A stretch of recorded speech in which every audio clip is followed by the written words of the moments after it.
ब्रह्मा कुमारी की आपने भी आदरणीय दादी जानकी जी के साथ रहते हुए भाई साहब के सदा संबंध संपर्क में रहे। ग्लोबली इंस्टीट्यूशन का सारा कारोबार आप लंदन से देखते रहे दादी जी के साथ, और उसमें मेजर भाई साहब का बहुत बड़ा रोल रहता था।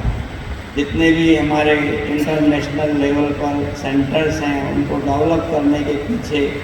निर्भय भाई साहब की विशालता विराटता दृष्टिगोचर होती थी। तो हम चाहेंगे आदरणीय जयंती दीदी जी से भाई साहब के साथ के कुछ संस्मरण। ओम शांति। मैं सोच रही थी कि कुछ समय पहले, शायद 2-3 सप्ताह पहले, बाबा की एक मुरली चली थी अव्यक्त रिविजन कोर्स में कि फाउंडेशन हर बात की है पवित्रता, और उससे आत्मा के अंदर रूहानियत आती, और रूहानियत के द्वारा जब उनके नैनों को देखते थे तो बाबा ने डेफिनेशन जो बताई थी कि रूहानियत में फिर उनके नैनों द्वारा भी अनेक आत्माओं को विशेष अनुभव रहेंगे, और उनके मुख के वाणी द्वारा ऐसे ही लगेगा कि हर आत्मा की एम्पावर आगे बढ़ने की शक्ति मिलती, और फिर जो उनके कर्म होंगे वो बहुत काइंडनेस और कंपैशन के होंगे। सब की बातें मैं याद करती हूँ, और जैसे ही हमारे दोनों वरिष्ठ भाइयों ने अपने अनुभव रखे, तो आप लोगों को भी लगता होगा कि जिस तरह से बाबा ने उसको डिस्क्राइब किया है कि रूहानियत की पर्सनालिटी क्या है, वो सचमुच भाई साहब में वही एक एक बात नज़र आती रही। और उसमें भी विशेष हमारा संबंध रहता था विदेश की सेवा के कनेक्शन से। तो जब वो विदेश के भाई बहन आना शुरू हुआ, तो पहले तो 5 का ग्रुप, 10 का ग्रुप, 15 का ग्रुप ऐसे ही होता था। धीरे धीरे वो बढ़ते बढ़ते अभी तो हज़ारों तक पहुंच गया है। परंतु उन दिनों में जब पांडव भवन में थे, तो जब भी कोई आता था तो बिल्कुल भाई साहब बहुत रिलैक्स रीति से मिलते थे। इतना कारोबार संभालते, इतना कार्य करते, तो भी कभी भी टेंशन हो या ऐसे टू मच बिजी हो, ऐसे कभी नहीं नज़र आता था। मुझे याद आता है कि जब 83 में जब ये बड़ा कॉन्फ्रेंस रहा था ओम शांति भवन की ओपनिंग के लिए, फर्स्ट पीस कॉन्फ्रेंस, जिसमें डाला लामा एक दिन पहले ही पहुंच गए और उद्घाटन भी हो गया, परंतु फिर बाद में यूएन के assistant secretary general Robert Mueller पहुंचे थे आधा। तो थोड़े दिन पहले ही हम वहाँ ही थे मदद करने लिए। तो भाई साहब जैसे हमेशा धूप में बैठे थे, टोपी पहनी हुई थी और अपना रुमाल साथ में हिला रहे थे। जो भी पास करते थे उन लोगों को हिला करके उनकी मुलाकात करते थे। तो मैंने भाई साहब से पूछा कि इतना सारा बड़ा कारोबार है, आपके पास इतने मेहमान आने वाले हैं, तो आप इतने रिलैक्स कैसे हो? हम होते तो हम तो भाग दौड़ करते, कुछ न कुछ सोचते कि ये करें वो करें, ये ठीक देखे या न देखे। तो वो मुस्कुरा करके कहते थे, देखो हर एक को अपनी ड्यूटी मिली हुई है, इतने सब बाबा ने हैंड्स तैयार करके रखे हैं, तो मैं क्यों इस बात का फिक्र करूं? बाबा इन सब के द्वारा करा रहा है, बस मुझे उन लोगों को सिर्फ गुड विशेस देनी है। तो उसी आधार पर जो जो बाबा के कार्य चलते रहे, उसमें मैंने देखा कि इन्हों का ये जो पक्की भावना थी कि बाबा कर रहे हैं, बाबा करा रहे हैं, तो उसमें बहुत ही बिल्कुल वो अटल ही रहे। और जो इंडिविजुअल रीति से उन्होंने एक एक को समय दिया, उनकी दिल की बातें सुन करके फिर उनका हल किया, उस आधार पर ही मुझे मालूम है कि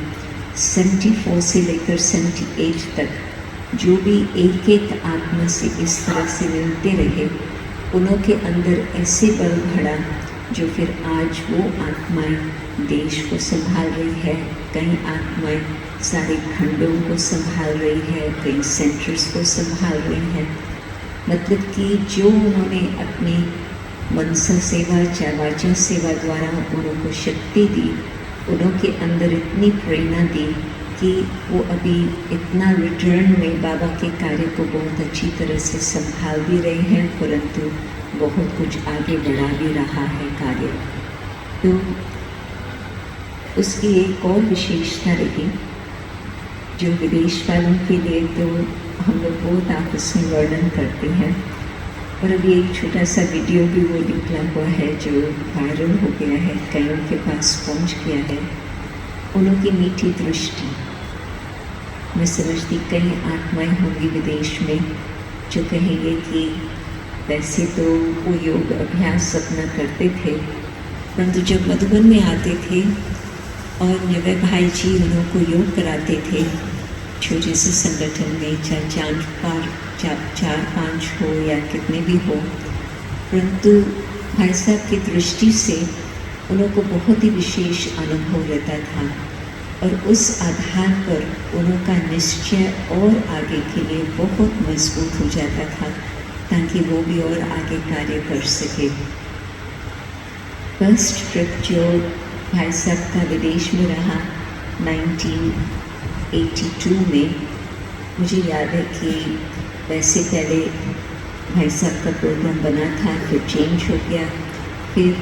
मुझे बाई चांस आना था मई मास में, और हम बातचीत कर रहे थे सितंबर मास की। तो उस समय भाई साहब ये सोच रहे थे कि मेरा पार्ट तो भारत में ही है, मुझे यहाँ ही सेवाएं करनी है, परंतु जो हमारी लेन देन हुई थी, क्योंकि वो समय बिजी टाइम नहीं था मधुबन में, शायद कुछ टीचर्स मीटिंग थी जिस कारण से मुझे दादी ने भेजा था, वो और कौन सा कार्य था मुझे भी पूरा याद नहीं है, परंतु बीच में बहुत कुछ समय मिल जाता था।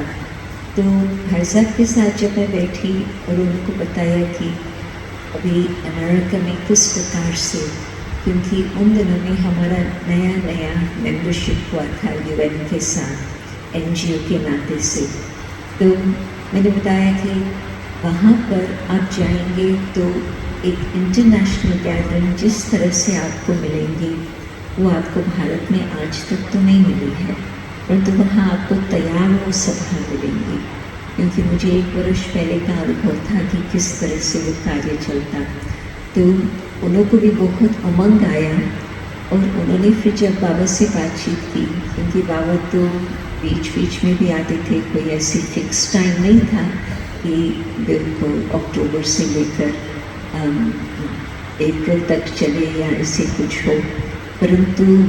कोई भी कार्य होता था बाबा को बुलाते थे, बाबा बहुत प्यार से हल्के रीति से आ जाते थे। तो जब बातचीत चली तो फिर उन्होंने कहा कि जैसे बाबा कहेंगे, तो बाबा ने उनको उस समय बाबा से जब पूछा तो बाबा ने उनको कहा आप ज़रूर जाएं, वहाँ पर आपके 1 मिनट की दृष्टि से भी अनेकों को प्राप्ति होगी, और जब आपके द्वारा वो मधुबन की बातें सुनेंगे अवश्य ही उनको मन में होगा कि हाँ ये ऐसी शांति की जगह है जहाँ से विश्व में शांति पहुँच सकती। तो बाबा ने जैसे कि वो विशेष वरदान भी दिए, और वो बहुत प्यार से फिर लंदन में आकर थोड़े दिन रह करके फिर न्यूयॉर्क में गए, और वहाँ पर भी बहुत अच्छी तरह से जैसे बाबा ने कहा था इसी तरह से उनकी सेवाएं चलती रही। मैंने देखा कि हर बात बाबा से पूछना है, हर बात दादी जी से बातचीत करके फाइनल करना है। उनके मन में ये बहुत एक पक्की बात थी कि बाबा की आज्ञा से, जो बाबा की आज्ञा है उस अनुसार ही करना है, और फिर दादी जी की ब्लेसिंग से और जिस तरह से दादी भी हमें नक्शा देंगी मुझे उस अनुसार ही करना है। सब दादियों के प्रति की बहुत भावना थी, और दादी जी के साथ तो बहुत ही विशेष संबंध था। तो वो हम देखते थे कि चाहे दादी जी उनको कोई भी बात पूछे और निर्भय भाई की कोई भी बात दादी जी से पूछे, तो वो जो पार्टनरशिप देखी वो भी एक बहुत विचित्र थी, बहुत ही सुंदर थी। और फिर उसके बाद जैसे ग्रुप्स बड़े होते गए, और फिर तो निर्भय भाई के तो बहुत ज़बरदस्त क्लासेस चलते रहे, और क्लासेस की विशेषता ये रहती थी कि वो हमेशा बाबा की कुछ न कुछ कहानी भी सुनाते थे, अपने अनुभव के आधार से भी सुनाते थे। तो ऐसा नहीं लगता था कि ये कोई थियोरी की बातें बता रही हैं, परंतु प्रैक्टिकल जो उनके जीवन की बातें थी वो बता रही हैं। तो जब कोई प्रैक्टिकल अनुभव की बात सुनता है तो उसके द्वारा भी फिर मन में वो उमंग आता है कि हाँ, हम भी कुछ कार्य भी कर सकते। फिर और आगे थोड़ा बड़े तो जो बहुत बड़े बड़े प्रोजेक्ट्स चले विदेश में, मिलियन मिनट्स ऑफ पीस, तो फिर उसके बाद global cooperation for better world. तो जब ग्लोबल कोऑपरेशन का टाइम आया तो उसमें सब भाइयों ने बहुत अच्छी तरह से हर बात की मीटिंग करके कई बातों की राय सलाह दी। उसमें भी निर्भय भाई का बहुत अच्छा पार्ट चला, बहुत प्रैक्टिकल भी, परंतु बहुत उमंग की बातें भी वो सदा ही करते रहे। तो मैं देखती हूँ कि जो देश की सेवा इतनी अब फैल चुकी है, निर्भय भाई एक एक खंड में जा कर के लास्ट ट्रिप शायद उनका 90s में नहीं 2000 में कुछ चला था, सबको याद है। रशिया में लास्ट ट्रिप चला था, परंतु उससे पहले न्यूयॉर्क, लंदन दोनों का फिर कटा एक बारी लास्ट में भी चला था। परंतु जो फर्स्ट ट्रिप जब आए थे, मुझे याद है कि बाबा भवन उस समय नया नया ही बना था और हमारी फर्स्ट VIP गैदरिंग थी वहाँ पर बाबा भवन में लंदन में। तो वहाँ पर जो VIPs आए थे उनका टाइम उन्होंने सोचा था कि करीब 1 घंटा लगेगा प्रोग्राम को चलने में और फिर भोजन था सभी का। परंतु मेरे भाई को संकल्प आया कि हर एक को टोली जब देती है तो जल्दी जल्दी में लाइन में टोली नहीं देनी है, एक एक को बड़े दिल से बाबा की याद में उन्होंने ऐसे शक्तिशाली दृष्टि दी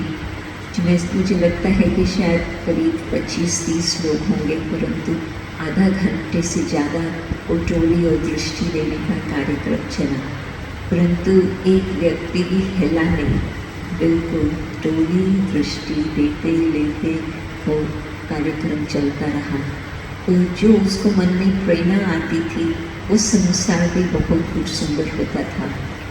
अभी याद आता लास्ट ट्रिप था 2004, जबकि डायमंड हाउस का ओपनिंग था। तो उस समय जब आए थे तो उस समय भी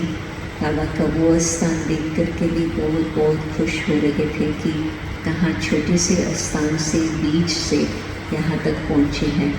तो हर बात में बाबा का कार्य आगे बढ़े, यज्ञ की रक्षा होती रहे, हर एक उसमें किस तरह से बाबा के नज़दीक आए, सदा ही उनकी भावना रही और उसी अनुसार सब कुछ चलता रहा। तो बाबा को थैंक्स और निवर भाई जी को भी थैंक्स कि वो कैसे बिल्कुल अथक सेवाधारी रहे। जब जब कोई भी मिलने चाहते थे कैसे भी करके हर बात को एडजस्ट करके, भोजन को भी डिले करके, अपना कोई भी बात न देख करके अवश्य ही टाइम देते रहे। जिस भावना से मैं समझती यज्ञ यहाँ तक पहुँचा है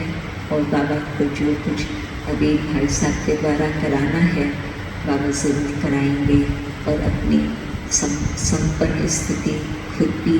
दिखा करके गए हैं, परंतु अनेक आत्माओं को भी वो प्रेरणा दे करके हम सब मिल करके बाबा का कार्य और अपनी संपन्न स्थिति तक पहुँचाएंगे। ओम शांति।